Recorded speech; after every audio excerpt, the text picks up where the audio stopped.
Tom Keller, who's going to be, again, focusing on the second part of the mentoring workshop. And he also has just some historical, some background information about the project. And I've asked him first to introduce himself formally, since you haven't actually met Tom. He's the primary co-investigator on the project, and he is a very key person. So you'll hear much more about that. Here you go.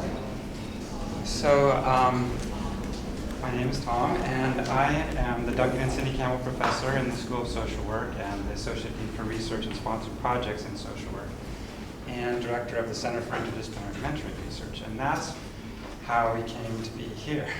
I want to say that it's really exciting to have all of you here this week. This is just the beginning for you, but it's actually been a long time getting here. And I know that I've already said to many folks in this group that it's going to feel like we are just a couple of steps ahead of you in terms of getting the program ready and the next activity. And that certainly is the case. As you heard, you're the leading edge of this whole initiative.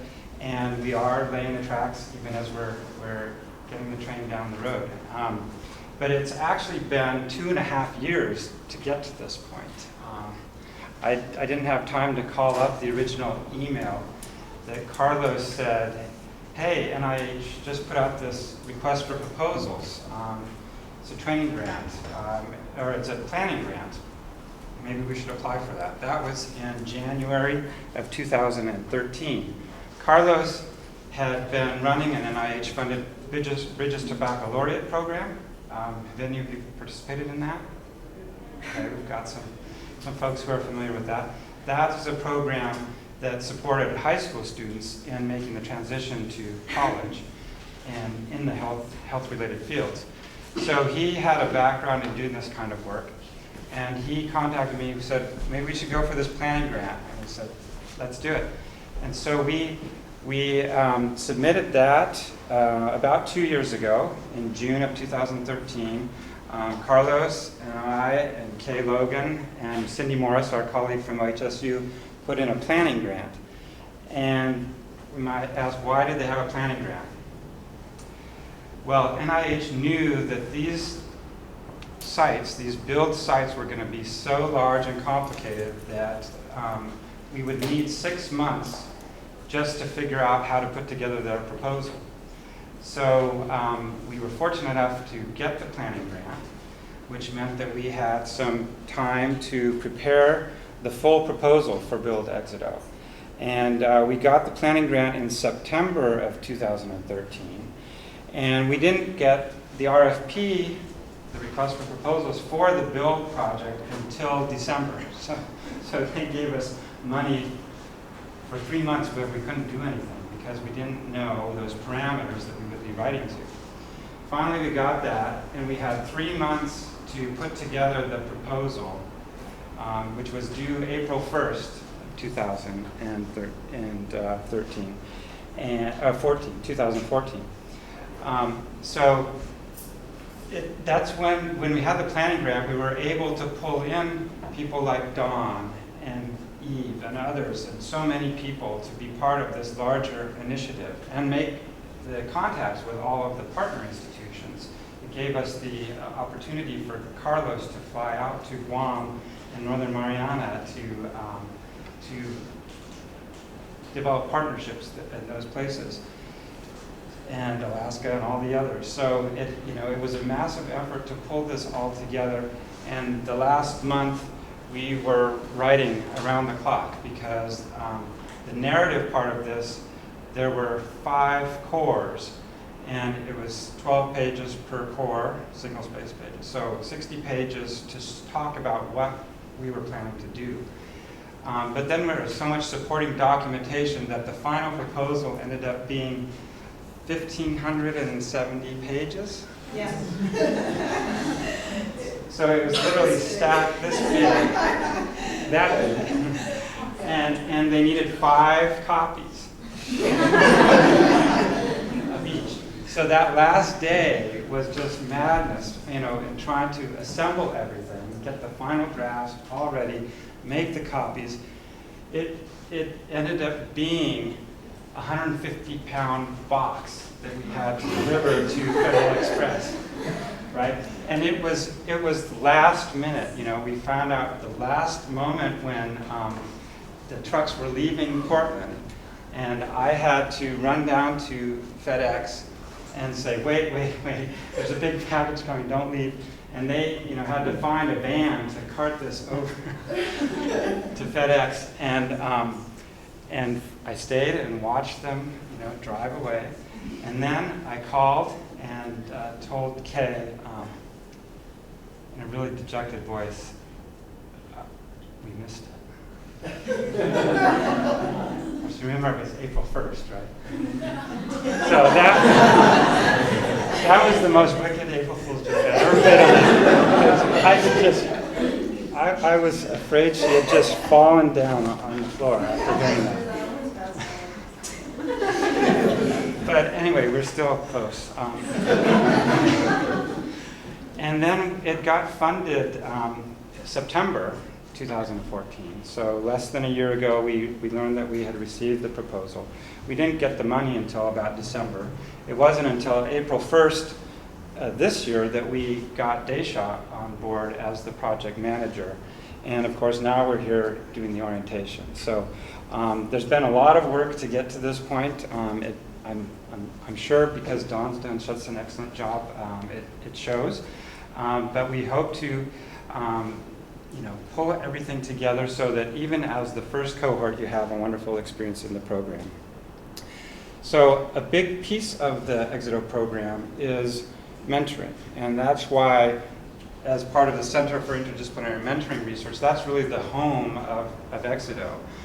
Because that's one of the requirements for all build projects around the country, is to have mentoring. And already this week you've heard so many examples of why that's important, right? I mean, just yesterday at the panel, that was the discussion afterwards, is the importance of having multiple mentors, reaching out to mentors, what it's like to work with mentors. So we just want to go into that deeper right now. So I just want to spend some time talking about what is a mentor, our mentoring model for the EXITO program, some general frameworks just to help you conceptualize mentoring and think through some aspects of mentoring. And then the key thing for me to do is introduce our EXITO mentoring support network and actually give a demonstration of that. I'm so sorry. Eve left his phone up here. Thanks. Oh. Do you see a phone? Oh, yes. Thank you. Yeah. And then also tell a little bit about some of those national resources provided by NIH to support all build programs, the National Research Mentoring Network. And then I doubt we'll have time, but if so, then we'll do an activity around mentoring. So let me ask, who has had a mentor? Great. And who has been a mentor? All right. So who knows what mentoring is?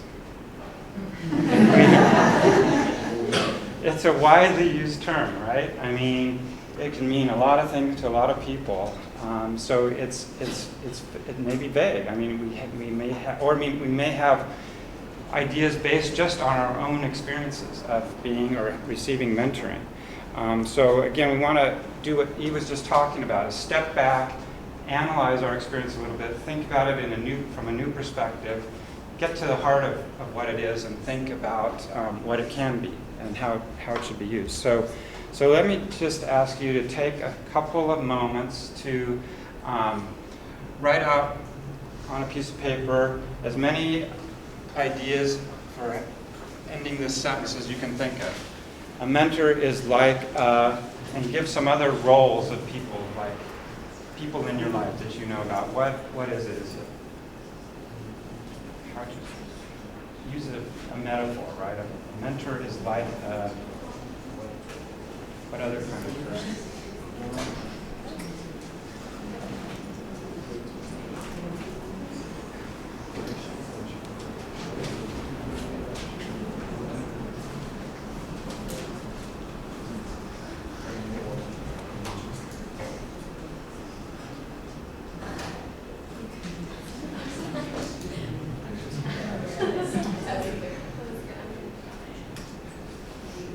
Okay, have you got some ideas? So just let me see if any of these came up when you were thinking about it. A mentor is like a supervisor? Anyone said that? No. Good, because there are important distinctions. Although you may know that a supervisor may end up being a wonderful mentor, right? What about a teacher? Anybody? Hands? Okay, so that's a common. A friend? Okay. A counselor? Okay. A guide? Wow, you guys are pretty literate in this. A coach? An advisor? Okay. Confidant? Or are they fitting now that you hear them? Is that what? Okay. A big brother, big sister? Okay, that's a common program name. A drill sergeant? Adam? I like my drill sergeant. A sponsor? Okay. A patron? Okay, could be. Yeah. An advocate? A consultant? An elder? Okay. A role model? Companion? No. Okay. An ally? Okay. And the list could go on, right? I mean, we conjured up all of these ideas about what a mentor could be or what could be involved in a mentoring relationship, the different functions that a mentor can play. So this really is a very versatile role. And, it may be one or many of these things in a single individual that you call your mentor. Or, as you heard yesterday, you may need to seek out a team to meet these different needs you might have, or to provide the support that's going to help you succeed. So again, this is just an example from the literature of how diverse the functions may be. This was actually referring to the context of youth mentoring programs, which is my area of research. But a mentor might act as a tutor one day, helping with math, a sponsor the next day, helping to find a job, and a confidant the third day, offering emotional support following a family crisis, right? So you may have been very fortunate in your life to have somebody who can do all of those things for you, right? And be very responsive to you and your needs. And mentoring can be the most individualized intervention, right? It really is one-on-one, looking at your situation and what can be done to support you in that moment. Or as a mentor, you may be doing the same. So what is it across all of these possibilities that defines mentoring? So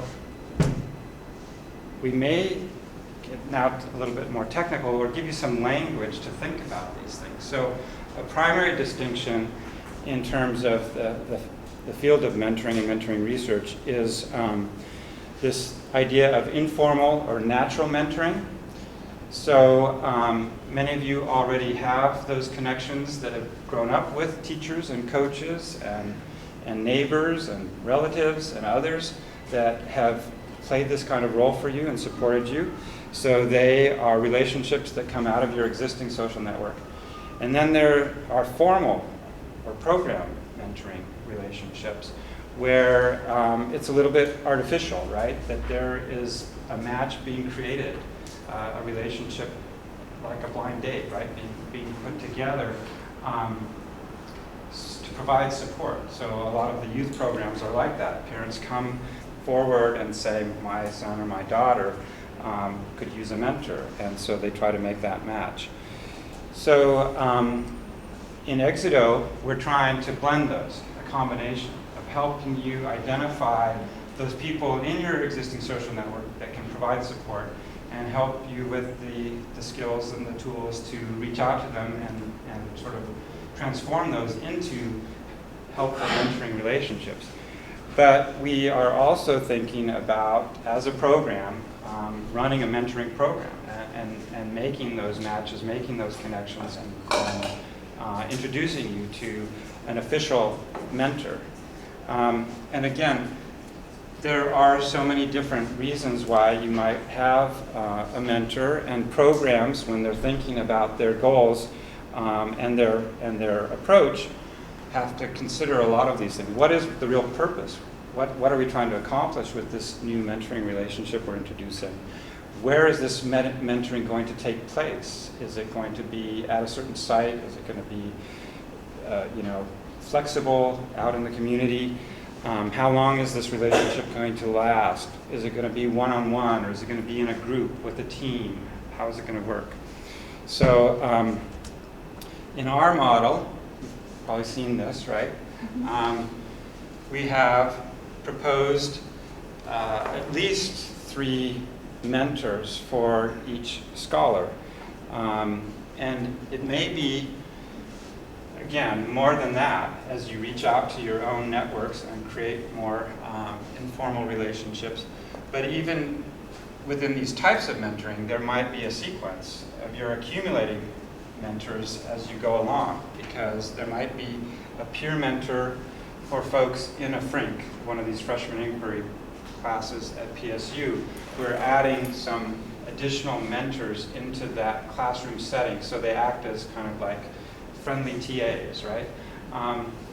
But again, those people might become supports for you even outside of that class or beyond that class. But then we'll introduce a peer mentor going into the sophomore year, right? From our group of more advanced students who have been down this road ahead of you and can offer that immediate perspective. Then we're proposing career mentors, and those would be faculty members who are committed to supporting students and navigating the college experience. And they're sort of the general purpose mentors that could help you, advise you on courses, help you figure out where on campus you can, join a club or get services. They might be able to connect you with colleagues. They might help you, refine your application for a scholarship. It's all of those versatile needs where a faculty perspective will be helpful to you. And then the research mentoring is connected to that paid internship that you'll have in a research learning community. So that person really will be more like your immediate supervisor on the job, coaching you on those lab techniques and helping you understand the work of that project and your role and your performance on that project. So again, reflecting what you heard yesterday, that we feel like you need this network or team of mentors to round out that experience and make sure that all those bases are covered. And again, you're probably going to seek out even more than what we provide as part of the program, and we certainly encourage that. So again, what is it across all of those different mentors and all of those different roles that makes it mentoring? This is one way that that a colleague and I have conceptualized it, using a basic framework for understanding relationships with 2 dimensions. One is on the top, permanence, and the other is power, right? So some relationships are there by convention. They're sort of obligated. You're always going to have your cousin, even if you like or don't like that person, right? Always have that kind of relationship. Or a boss, right? An employer, or a teacher. You just have to be there. You have to relate to them to get it done.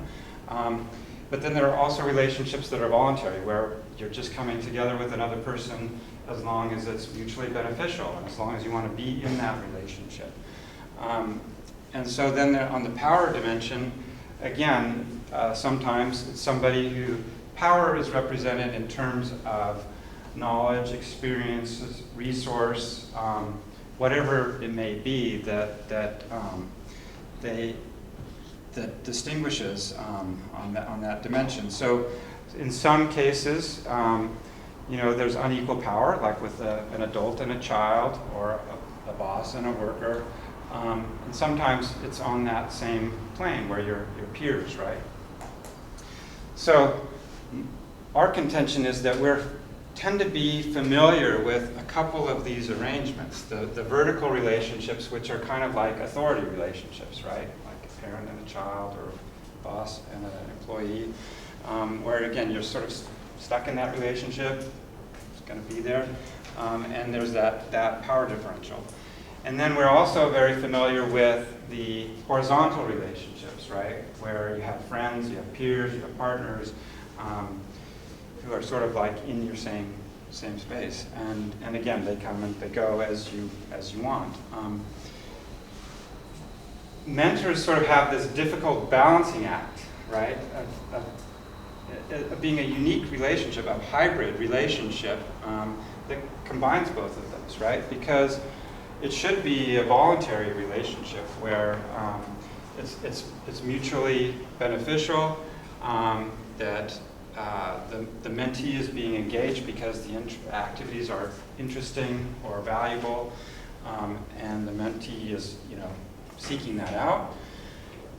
But again, what makes it productive is there is that kind of differential, so that the mentor really can promote the mentee's development by virtue of their experience or their knowledge or their resources, and all of those ways we listed, as a sponsor, as a patron, as an advocate, as an ally, so that they sort of almost have that obligation, right, as a mentor to use that to the mentee's advantage. Does that make sense? So it's a tricky role, because a lot of times in mentoring relationships, they can turn into either feeling like a boss or a buddy, right? It's hard to get that balance, right, where it's engaging, it's a positive relationship, but you can tell you're learning from the mentor. And actually, I hate to say it this way, but in EXITO, we're sort of actually covering all three of those bases in a way, right? Because we have the research mentor really will be like your immediate supervisor who's helping you get the work done on your project. And then the peer mentor is going to be, again, very similar to you in experience, just, almost the same, even grade level, right? Or just a year or two ahead, who have been through the program. And then the career mentor is maybe this one, the more traditional mentor, who's going to be that multi-purpose role as a faculty member. Does that make sense? So, and then again, we're talking about mentoring relationships that occur in a social network,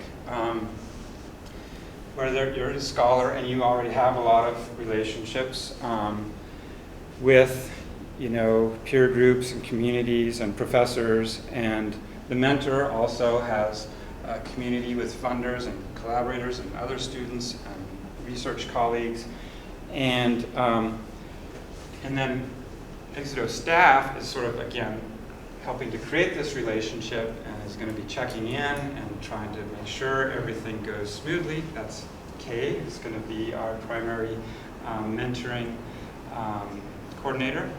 And again, the advisor, right, is going to be sort of in this mix. And the important thing is to make sure that everybody is communicating, is on the same page, is sharing goals, and working in the same direction. So again, Kay and Charles can sort of provide that sort of support to both the mentor and the scholar. And again, these dotted lines help you to think about, where do you want the mentoring to go, right? Is one of the benefits going to be that you get introduced to another researcher, a third researcher, or a fourth researcher that your mentor knows? Or you may know a professor that it might be really interesting for the mentor to meet. Do you want to create those relationships? Are you going to be brought into the mentor's role, realm of collaboration with others, and so forth? So do you want the mentor to get involved in your community or your peer group? So again, thinking about where there are opportunities, but also where there should be boundaries, right? Because you may want to keep it kind of narrow or focused, right? So again, this is just for thinking it through. The other thing is with these formal relationships, there are different stages, and we can even think of them starting before they start, right? Because you're contemplating ahead of time what this is going to be like. You're forming expectations. You're getting trained. You're understanding the program and goals and things like that, even before you meet the mentor, right? So on both sides, we're going to be working with mentors and scholars on training in advance of actually making the match. And then again, the introduction, the initiation of the relationship, and then all of the productive work in the relationship. But again, a lot of these are going to end at some point. I'm thinking about how to make that a positive and productive experience.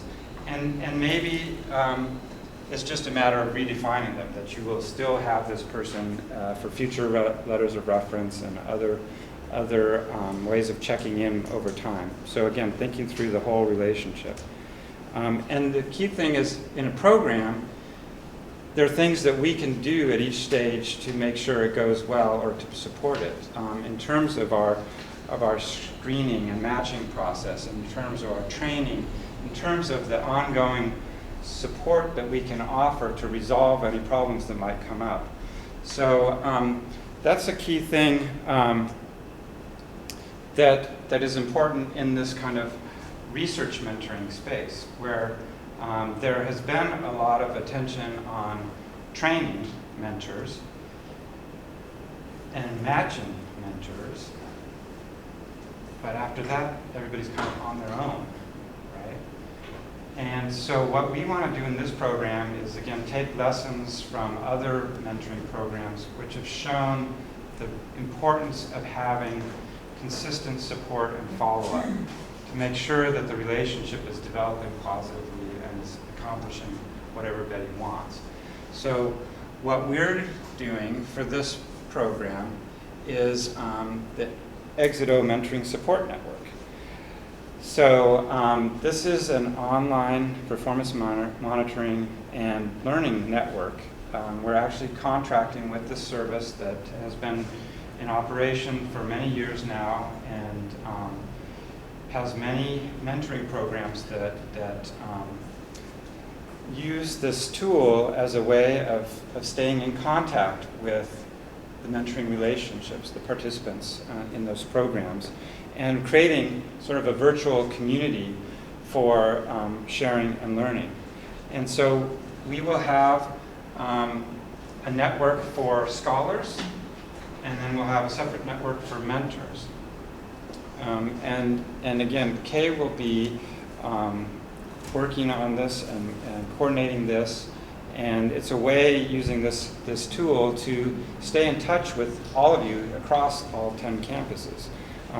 And again, as you heard, at some point, as the cohorts behind fill in, we're going to have up to 400 some students in EXITO at any one time. So this is our way of sort of maintaining direct communications about how things are going for you in the program and in your mentoring relationships. So again, the purposes are for it to be a communication tool, to provide ongoing monitoring and support for the relationships and program activities, and sharing what's working for you and what's not, and what strategies you develop to have a positive relationship, and being able to provide that kind of knowledge, as EXITO is doing, for the whole community to use. And then it also becomes a way for us as a program to understand trends and needs and issues, and a feedback loop so that we can continually improve the program and provide what would be helpful. And this will also be a way for us to do our evaluation and progress reporting, And so we're actually going to make it mandatory for all scholars and mentors to use this system. And I'll do a little demo to show what it's all about. But basically, each one of you already has an account in this network.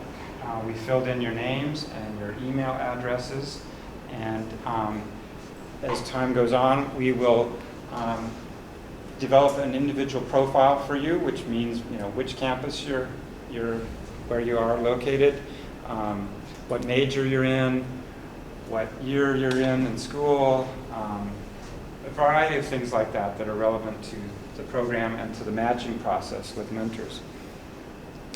And this program will allow us to sort of track and understand all of those mentoring relationships that you'll have in the program.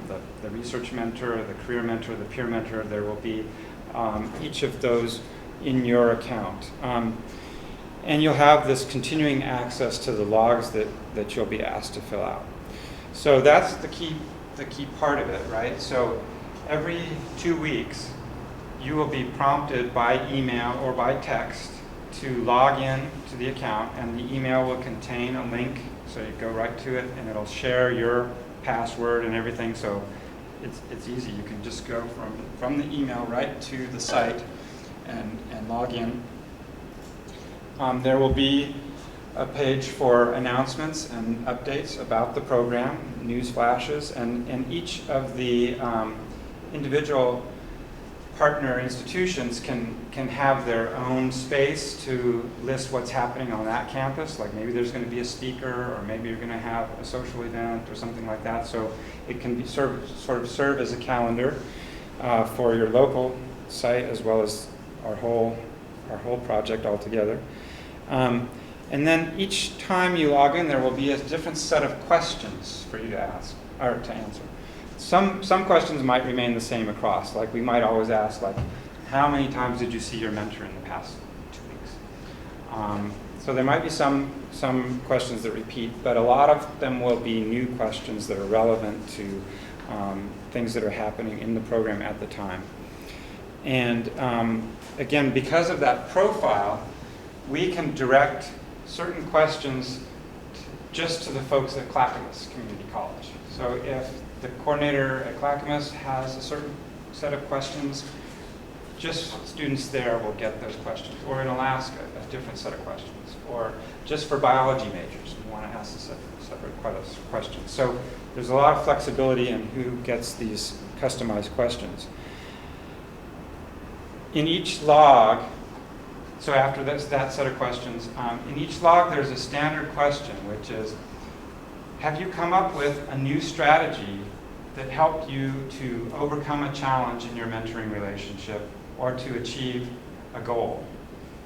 And if so, describe that situation, those circumstances, the challenge, the goal, whatever it was, and then spell out the strategy that you used, step by step, so that somebody else could understand and try that.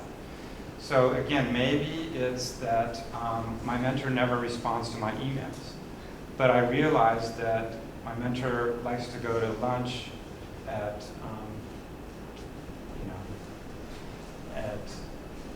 Chipotle every Wednesday. So I happen to be in line at Chipotle on Wednesday. So figure out your mentor's lunch patterns and ambush them. Right? So that might be a great strategy that somebody else could try, right? So you could, if you come across something like that, share it with everybody else, right? Because you now know all of your EXITO colleagues, and maybe they'd love that idea and use it themselves. So we will see whenever you submit a strategy, and we'll sort of give it a thumbs up, like, hey, that's a good idea. We should share that, or wait a minute. We have to have some criteria, right? It's not just not the best place to go on Friday night. It's not just meant for that kind of stuff, So we'll have a little bit of screening of the strategies, but then the thing is that we will always ask in a log also, what is your current challenge or goal that you're working on in your mentoring relationship. And you describe the situation, right? And then when you submit that log, you'll get an acknowledgement email saying thank you for completing the recent log. And here are some strategies and resources you might consider. So in the background, there's an algorithm to search this data bank of strategies that all of you have shared and say, is there something similar that we've already heard about and somebody's figured out how to address it? And if so, right in your email, you'll have a link to that strategy that might have been submitted by somebody in Hawaii, and now you get to use it. So again, it's timely, it's relevant, it's focused, it's just for you and what you've said you're working on. So again, that data bank of strategies is also searchable, and again, there are other features to the site where you can upload files. We might use it as almost a portfolio. You could submit things to us via this site. If we had to have a form completed, or you wanted to share a picture or something like that, you can upload things. Again, it's very flexible. It works on any device with Java. And again, as Eve was saying, we hope that the questions will allow you to reflect on your experiences. How are things going in my mentoring relationship? What are the issues? Am I seeing my mentor often enough? Things like that. And then again, we will see your logs, and if there's something that seems like it needs attention, like you're really frustrated, and you haven't figured out the strategy to get your mentor to communicate with you, then we can follow up with you directly and say, hey, I noticed in the last log you said this was not going well, and let's do some problem solving on that.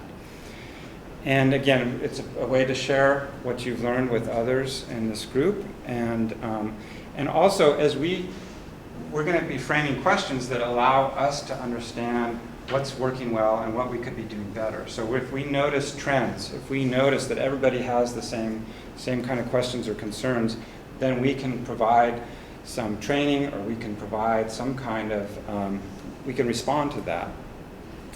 And the other thing is that, this is a way for you to have an ongoing record of your whole relationship, because you'll have access to previous logs, so you can say, wait, what did we decide 9 months ago, or something like that? What was happening back then? And you can go back and search that log you did. So before I go to the demonstration, I'll just finish up by saying that this National Research Mentoring Network was funded by NIH at the same time as the BUILD programs, and is specifically linked to our initiative. And it's a separate grant, though, to multiple institutions, and they're really focusing on two things. One is creating this kind of virtual mentoring platform or network, so that scholars from around the country, experts in their fields, who are willing to serve as mentors and support newer researchers, are now enrolling in this network. And then as BUILD scholars, our faculty, our students can enroll in this and get connected. So maybe the expert in your field is in Florida, right? And if through this network you can connect with them and at least email back and forth, and maybe meet at a conference or something like that. And then Norman, as they call it, is also providing us with a lot of training resources to use in our program. So this is one of their websites on mentor resources and talking about the training programs, and another one. So we're going to be drawing some of these tools that have been developed over the past 10 years on how to best prepare mentors, because a lot of these scientists got great training on being scientists, but they didn't really get any instruction on being a teacher or a mentor, right? I mean, that's often something new, so we want to make sure that we are choosing good folks to work with you. I'm going to go right into the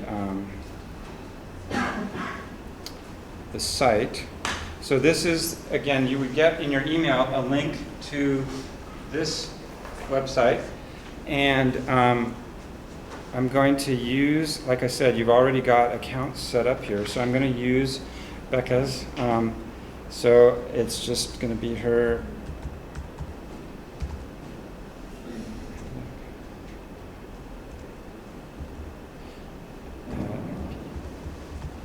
Did I get that right? I can't see it as well.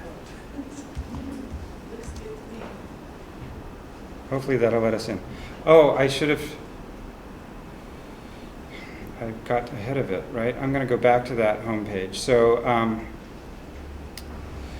So again, this is where Scholar News and Successes. So we're talking about you being here in Portland. So again, we can put our announcements here, and again, your local site might have an announcement here.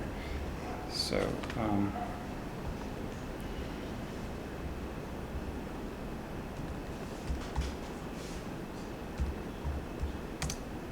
Get back in. Okay, so you have, again, your own account. What's going on? Your own space here. And over here, you have these options, which we'll talk about later. But the log, the active EXITO log, is one that we created to get information about your experiences this week. So, for example,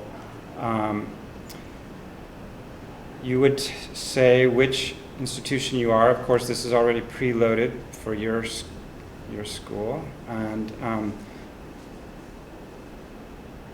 oops. Okay. So we asked, thinking back on your views prior to the EXITO orientation, how has your interest in pursuing research opportunities changed? Much less interested to much more interested. So again, we'll use it sort of to see whether you had a good week, if we were able to get some feedback on how successful it was. So those are some kinds of questions we'll get. We have listed the different kinds of things that have been on the program during the course of the week, the research panels, the elevator speeches, the practical skills training, the other sessions that we're doing, and you can indicate whether or not you found these helpful. Again, so we know if we need to go back and work on something for the next time. We're going to ask, we know that there are many elements of the EXITO program. It may still be confusing to you how all of these things fit together, what they mean. So we ask, if we're going to work on providing more information about what all these things are, how they work. But what are your top 3 priorities? What are the 3 that we should work on first to get you some good information and explanation? So you can say, oh, I want to know more about the Gateway course, or I want to know more about the academic advising, or so forth. And again, we'll use this to sort of know where we should focus first. And then we can have some open-ended questions, like what was your most important new insight during this week? So again, we'll try to keep them short and sweet so that you're not spending all the time on these logs, but maybe about 5 to 10 minutes per check-in, right? But again, these kind of questions will change. As we go along, we'll be really focusing a lot on the mentoring relationships, but we can also ask about other things happening in the EXITO program. So, get out of this, go back. So that you'll submit that, and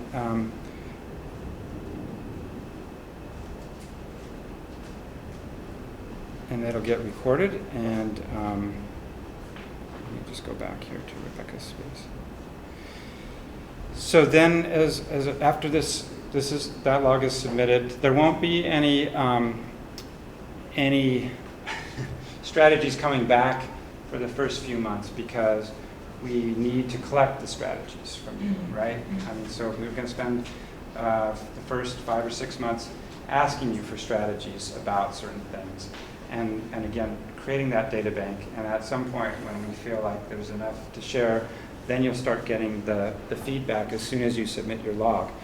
But after you start getting those strategies, you can go back to the ones that have previously been recommended to you. So if you got one 2 months ago that you found helpful, but you can't remember exactly what it was, you can search it and go back to it. Again, you can search the library that we're going to create. You can look at previous log data. So again, you can go back to all of your previous logs, and if you wrote things out or you answered a certain way, you can check back to see what was happening then. And you can also control your account, such as where you want to receive the emails and change your passwords and things like that. So any questions about it so far? Under practical skills and tools, it says e-portfolio and library. Is there a place where we can distinguish one was better than the other? Is there just grouped things like that? That's good, because we're sort of behind the scenes as administrators, kind of adding these questions each week or whatever we want. So maybe we could put in at the bottom like a place for you to clarify any of those responses that you provided, and just even like an other box would give us enough. right, if you want to elaborate on one of the yes/no answers that you gave. Yeah, that's a good idea. See, and we'll incorporate all those good suggestions. I thought you had your. Anybody else had a question? Okay, sure. So then we've gotten an email already giving us our usernames and passwords? No, this first log is scheduled to go out either Friday or Monday. So at the end of the orientation week, that's when you should expect to see one. And I think we will send reminders every couple of days if we don't get a response right away. So we'll be. Hopefully this doesn't happen, but what if there is something that you want to comment on, but you want to remain anonymous in that comment? Will there be a section for that? Yeah, so this does not, that's a good question. So we have to be careful about how this information is used, right? So there are going to be like a handful of people that will have access to everything you put in your logs, such as Kay, such as Daisha. So again, they will see everything, and if they have a reason to follow up with you, they will just contact you by phone or by email and say, hey, I noticed this in your log, let's talk about it. Nothing will be shared with other EXITO scholars in your network except for a strategy that you've submitted. So you know that you're putting that out there for other people to see and to use. And again, we're going to see that. We might edit it a little bit. So there won't be any identifying information unless, I guess there's an option. You could have your name attached to a brilliant strategy and everybody will know that it came from you. Or you can choose to submit it anonymously if it was a difficult situation and you don't want everybody to know about what happened. So, but you still think it would be useful for other people to learn from.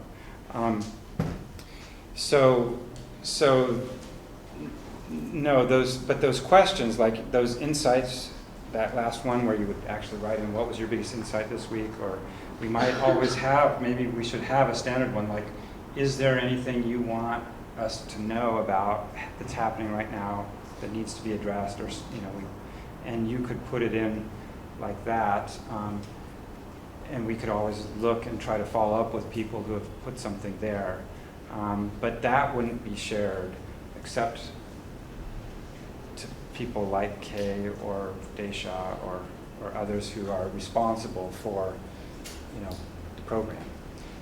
Does that make sense? And then the mentors, same thing is going to be happening for mentors, right? They're going to have their own accounts, their own logs, their own network, and they're going to be sharing their mentoring strategies. Like, this has worked really well with my student in the lab, right? So they're going to be sharing their lessons, their wisdom with each other as well. And it's, again, a way that we're going to keep tabs on mentors and hold them accountable for doing a good job, right? Then we're going to ask them, how often are you seeing your mentees? Are you talking about these things? Are you doing that?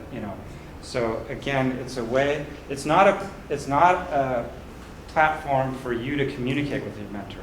You should be meeting in person. You should be meeting by email or phone or something like that. You don't communicate with your mentor through this system. This is information that comes to and from the program, people like Kay and Daisha. Does that make sense? And again, this will be really valuable in our reporting back to NIH if we need to keep track of how many hours of mentoring did scholars receive over the last year. Again, we'll use it for those kind of things, and this can generate nice, statistical reports for us. And some of these questions may be research questions. Like Dawn is very interested in writing up something about how to do a student orientation for emerging researchers. So those questions about are you more interested in research after this week? That could also be kind of research itself on the mentoring relationship on the EXITO program. So I'm probably running out of time, but I want to just show a couple other things that I can't do since these let's see. So this is, again, America Learns is the company that hosts this site, that developed this site. Again, they really think about it as a tool for you. I mean, it's not just reporting to us, giving us data that disappears. It really, again, could be helpful to you. We're going to try to pose questions that encourage reflection, encourage you to do some thinking and strategizing and planning. And again, providing the feedback that we hope will be timely and useful for you, and again, allowing you to share with the larger community, and again, for our purposes, tracking the progress of the mentoring relationships and evaluating and figuring out how to support you. So again, this is sort of what I just showed you, but I want to just highlight. So this is what that strategy question will look like. Did you recently create or implement a new program strategy? This is from another example, but then there's actually a training for what good strategies look like. They're step by step. They're very specific. They provide resources. Again, you can upload something like, I found on a website, or I read an article or something that was really helpful. You can share that too. So again, this is how you would submit a strategy. You talk about the topic, and then the situation up there. Again, as much descriptive detail as you can provide, and then step 1, and step 2, and step 3. And then again, we're going to evaluate those and clean those up, and then make them available to everybody. So again, there is a training video on how you would share a good strategy. Okay, so that is how we plan to not just provide great matching. We hope we're going to find excellent mentors and be able to find somebody that you're able to connect with, and we'll try to identify certain dimensions on which we might make matches in terms of interest, in terms of background, in terms of subject matter, whatever your priorities are. We're going to work with that. It won't always be perfect, as you heard, but we'll do our best. We'll provide training for the mentors, probably at least 8 hours of training for the mentors, using some of those resources from the National Mentoring Resource Center. You'll be receiving training as mentees, as scholars. And we'll work that into the program. But beyond that, we want to use the America Learns as a way of providing that ongoing monitoring and support to make sure that these are turning out to be good relationships and that we can be responsive to you and provide feedback and actually tailor the program to what we're hearing from you as you report. Any questions? All right. Oh, yes. Is there an app?